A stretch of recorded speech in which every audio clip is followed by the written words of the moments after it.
Hi folks, I'm Ashraf Ingora. I'm a language and soft skill trainer, live business and parenting coach. Ashraf the mover and shaker में आज हम देखेंगे AI की दहशत। AI का मतलब होता है आर्टिफिशियल इंटेलिजेंस। जी हाँ, आज हम जिस चीज़ के बारे में बात करेंगे वह है AI की दहशत। जितने भी सोर्सेज से जानकारी मिल सकती थी उन सबको कंपाइल करके मैं आप लोगों के सामने 6 वीडियोस के माध्यम से द बेस्ट जानकारी देने की कोशिश कर रहा हूँ। AI का पर्पस था इंसान की ज़िंदगी को आसान बनाना ताकि कोई भी काम ज़्यादा तेज़ी के साथ और जल्दी से किया जा सके। लेकिन AI आज इंसान को ही रिप्लेस करने का कारण बन गया है। नौकरी सिर्फ उन्हीं क्षेत्रों में नहीं जा रही है जहां पर हायर एजुकेशन एंड नॉलेज की ज़रूरत होती है, बल्कि उन क्षेत्रों में भी जा रही है जहां लेबर वर्क होता है। अब कंस्ट्रक्शन वर्क को ही देखें, मकान, फैक्ट्री, इंडस्ट्री, हर जगह पर रोबोट से ही काम लिया जा रहा है, जो कि AI का ही एक हिस्सा है। अमेज़न का सारा काम रोबोट से ही कराया जा रहा है। कई जगहों पर खाना बनाने से लेकर खाना सर्व करने का काम भी रोबोट ही कर रहे हैं। चाइना में तो फूड का ऑर्डर देने पर ड्रोन के थ्रू डिलीवरी की जा रही है। ड्राइवरलेस कार, ट्रक, ट्रेन चलने लगी हैं। घर के काम, साफ सफाई वगैरह भी रोबोट करने लगे हैं। ये बदलाव डेवलप्ड कंट्रीज़ में डेवलपिंग कंट्रीज़ की बजाय ज़्यादा तेज़ी से हो रहा है। ये बदलाव कहीं बहुत जल्दी तो कहीं बहुत देर से होगा, लेकिन ये होगा ज़रूर। ऐसा होने के पीछे कारण है बहुत ज़्यादा खर्च का बचना। इस तरह ऑटोमेशन से रोबोट के लिए आपको एक बार खर्च करना पड़ता है, उसके बाद वर्कर्स को हर महीने सैलरी, हर साल का इंक्रीमेंट, बीमारी, त्यौहार और दूसरी छुट्टियां, वर्कर्स का mood, stress, tiredness, work life balance, corporate politics, strike, accident या डेथ की वजह से हर जाना, कोर्ट कचहरी के चक्कर, सबसे छुटकारा मिल जाता है। साथ ही रोबोट 24/7 बिना थके काम कर सकता है। इसी वजह से बड़े पैमाने पर बेरोजगारी इसकी वजह से फैल जाएगी। समाज में अनरेस्ट अर्थात अशांति फैल जाएगी। इससे समाज में आर्थिक असमानता की स्थिति पैदा हो जाएगी। अमीर और अमीर होता जाएगा और गरीब और गरीब। बेरोजगारी और भुखमरी बढ़ेगी तो कानून और व्यवस्था की स्थिति शर्मरा जाएगी। अब वन बाय वन देखें किस पर क्या असर होगा। पहला, कॉल सेंटर्स में काम करने वालों को boat, chatbot and WhatsApp boat replace कर देगा। एनवीडिया के CEO जेनसन हुआंग का कहना है कि कोडिंग इज डेड। अपने बच्चों को कोडिंग मत सिखाओ। अब तो ऐसा भी नहीं है कि कोडिंग सिर्फ इंजीनियर ही कर सकते हैं। आप अपने बच्चों को अच्छी तरह इंग्लिश बोलना सिखा दो। वो जैसा बोलेगा या जैसा वो टाइप करेगा वैसा ही AI बना करके दे देगा। अब तो ChatGPT से website design, app design, ad page, code type सब कुछ किया जा सकता है। इसके अलावा content, video editing, thumbnail, publishing, marketing, graphic designing, marketing agencies, copyright, SEO, data entry, admin job, presentation, project plan, PPT, Excel, report, quotation, accountant job like billing, bill uploading, tax return, legal opinion, affidavit, rent agreement, partnership agreement, will, architecture etcetera.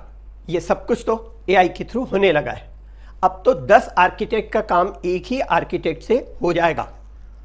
World economic forum 2025 job report बताती है कि 50% business owner AI model के मुताबिक अपने business में बदलाव ला रहे हैं। 69% बिजनेस ओनर ने AI टूल एंड डिज़ाइन का नॉलेज रखने वाले कैंडिडेट रिक्रूट करने का प्लान बना लिया है। 40% बिजनेस ओनर्स 5 साल में जॉब रिक्रूटमेंट घटा देंगे। लेकिन ये भी होता है कि कुछ इनोवेशन अमेरिका एंड यूरोप में पहले आते हैं, उसे भारत में आते आते हो सकता है 5 से 10 साल लग सकते हैं। हो सकता है इसका प्रभाव बड़े शहरों में पहले आए, फिर कुछ सालों के बाद छोटे शहरों में और फिर गाँव में आए। शुरुआत में AI बहुत ही स्लो था। उसके लिए 5 साल पहले एक लाइन लिखना भी मुश्किल होता था। अब 2-3 सालों के अंदर AI चमत्कारिक रूप से इतनी तेजी से वो सब कुछ करने लगा है जिसकी हमने कभी कल्पना भी नहीं की थी। अब तो AI मैथ के डिफिकल्ट सम्स सॉल्व करना, स्केचिंग करना, ड्राइंग है, पेंटिंग है, एडिटिंग है, स्क्रीन प्ले, डायलॉग लिखना, कविता लिखना, किसी भी सिंगर की आवाज़ में किसी भी गाने को डब कर लेना, चाहे वह सिंगर इस दुनिया से जा चुका हो, सब कुछ कर सकता है। याद रखें, नकल में भी अक्ल के दखल की ज़रूरत होती है। इसलिए ऐसे कहानीकार और गीतकार जो किसी कहानी और गीत से प्रेरणा लेने के बहाने से सिर्फ कॉपी पेस्ट करके पॉपुलर हो जाते हैं, उनके लिए खतरा ज़्यादा है, क्योंकि उनकी कृति में मौलिकता अर्थात ओरिजिनलिटी नहीं होती। सॉन्ग्स जैसे तुम कभी उदास हो, रोने का दिल करे, उसी तरह एक और गाना तू चीज़ बड़ी है मस्त मस्त, फिर एक और गाना आँख उठी मोहब्बत ने अंगड़ाई ली, दिल का सौदा हुआ चांदनी रात में, फिर वो माधुरी दीक्षित का फिल्म में गाया हुआ गाना मेरा पिया घर आया, फिर एक और गाना दिल तोड़कर हंसती हो मेरा, इस तरह। और उसी तरह शकील आज़मी का लिखा हुआ गाना मर के मिट्टी में मिलूंगा जिसे तेरी मिट्टी में मिल जावा लिखा गया। उसी तरह अनेक गीत, बैकग्राउंड म्यूजिक और कहानियां वगैरह जिन्हें फिल्मों में कॉपी पेस्ट किया गया है। अब एआई की वजह से इतनी तेजी से बदलाव हो रहे हैं और काम इतनी तेजी से होने लगा है कि अचानक हाईली एजुकेटेड लोगों के सामने भी बेरोजगारी के हालात पैदा हो गए हैं। इंडस्ट्रीज में इंडस्ट्रियल रोबोट्स, घरों में काम करने के लिए क्लीनर रोबोट्स, रेस्टोरेंट्स में वेटर की जगह पर स्क्रीन से आप खुद खाना ऑर्डर कर सकते हैं। कस्टमर केयर रिप्रेजेंटेटिव की जगह एआई चैटबॉट काम कर रहे हैं। फिल्मों में लाइव म्यूजिक बजाने वाले म्यूजिशियन को प्रोग्राम म्यूजिक रिप्लेस कर रहे हैं। स्टंट आर्टिस्ट को वीएफएक्स रिप्लेस कर रहा है। ओवरऑल प्रॉफिट बढ़ाने, पैसे कमाने और पैसे बचाने के लिए कॉर्पोरेट इन इंडस्ट्रीज से जिसको रिप्लेस किया जा सकता है रिप्लेस किया जाएगा। लोगों को लगने लगा है कि एआई कितना स्कैरी है। रफ़ी का एक गाना है ना, डर लगे तो गाना गा, किस तरह डर लगे तो गाना गा, डर लगे तो गाना गा, डर लगे तो गाना गा, डर लगे तो गाना गा। भारत की सबसे बड़ी वर्किंग पॉपुलेशन जो कि 64 करोड़ 30 लाख है और ये दुनिया की सबसे ज़्यादा है। इसका मतलब सबसे ज़्यादा बेरोजगारी भारत में ही फैलेगी। ड्राइवर से लेकर के कोडर्स तक को खतरा है।